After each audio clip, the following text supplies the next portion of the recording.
Hi, so today I'm going to be talking about the case of Emergenous versus the Greek Orthodox community of South Australia, 2002.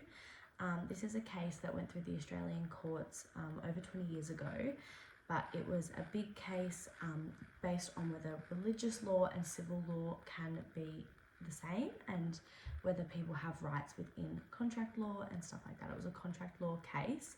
I'm going to break it down into three parts. I'll explain what happened in the case and just like the basic facts and summary.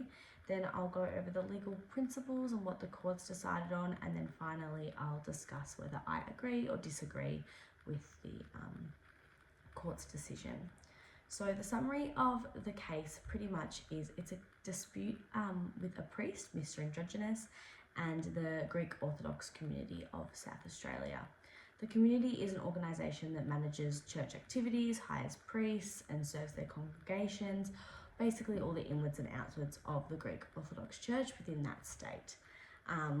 Mr. Emergenous worked for the church as a priest for many years. He served there, he was a staff member, and he was dismissed by the community, and when he was dismissed he wasn't paid any entitlements like annual leave, anything that a normal contract, say you worked at Coles and you got like dismissed there, you would get paid your leave entitlements because that is a basic employment contract. But when he was dismissed, he wasn't served any of that. He wasn't served any of the civil law dismissal charges or anything like that.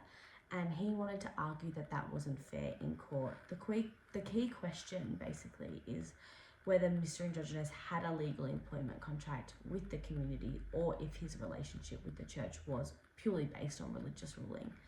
And that's where the grey area came in. The community, they argued that there wasn't a contract, and they said that his position was based on church law and not civil ones, meaning the court shouldn't be involved. And this raised the biggest issue that made this case so famous, is that whether civil courts can decide church matters and be involved in church matters, because religious rulings do come under a separate bracket.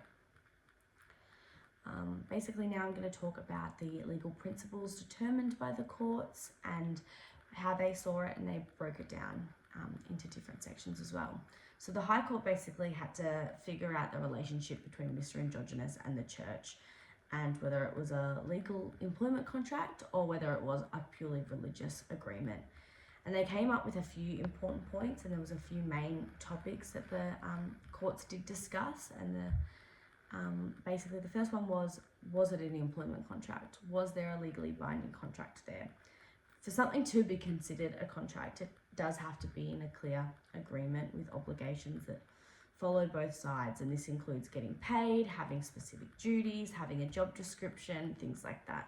Think about any time that you go to work and when you start a new job, you have an employment contract that you need to sign, and it has your salary, your leave entitlements, how much leave, who you report to, how much leave you have, so many different things. Your job description, you get a job description upon employment at any legal place and anything like that.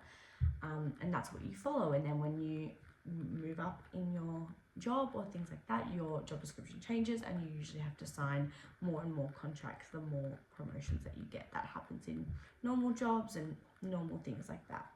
So the court had to ask, was there an employment contract there? Did Mr. Emergenous have this with the Greek Orthodox Church? That was a huge, huge question that they were trying to answer.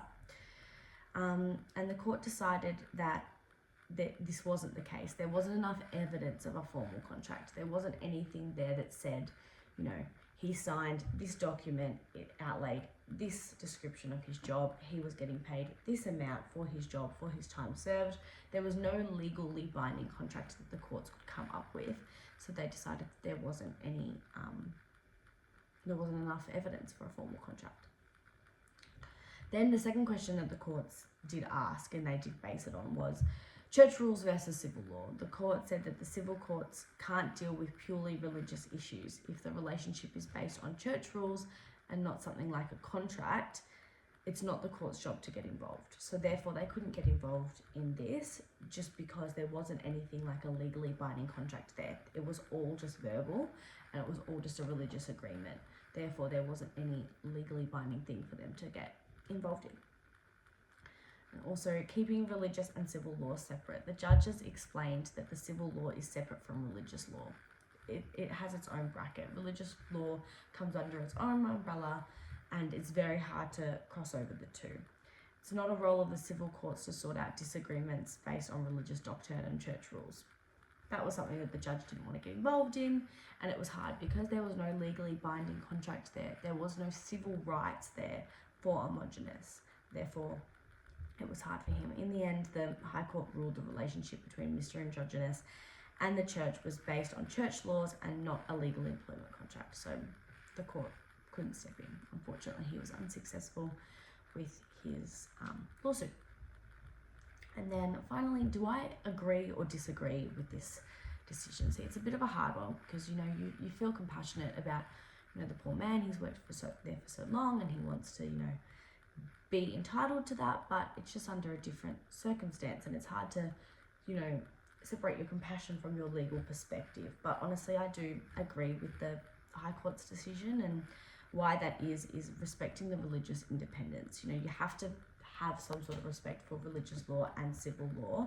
It's important that religious organisations do manage their own rules and interfere, because if all religious organisations were underneath the same civil law, then it would be hard to, practice freedom of speech and them to practice their own religious things. Like, different religions have different expectations of them, and I think that religious law does need to stand separately to civil law.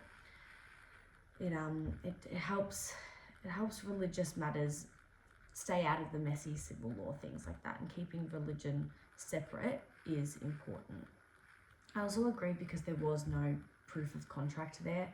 The court looked at whether there was an actual employment contract, and there just wasn't enough evidence there to say that there was a legally binding contract there, to say that there was a civil matter. It just wasn't there, and that was really the basis of the case. Without a clear contract, it wouldn't make sense for the courts to get involved, and that's the hard thing.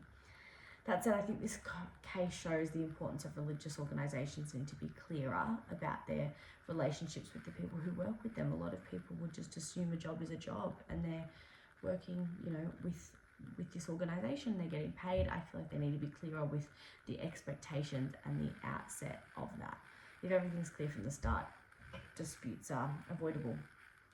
To wrap up, finally, Emergenous and the Greek Orthodox community of South Australia case was whether the priest dismissal was something the civil courts could rule on. The High Court decided that it wasn't, because the relationship was based on church law and not a civil contract. I think the decision was fair and it respects the boundaries between religious and civil law.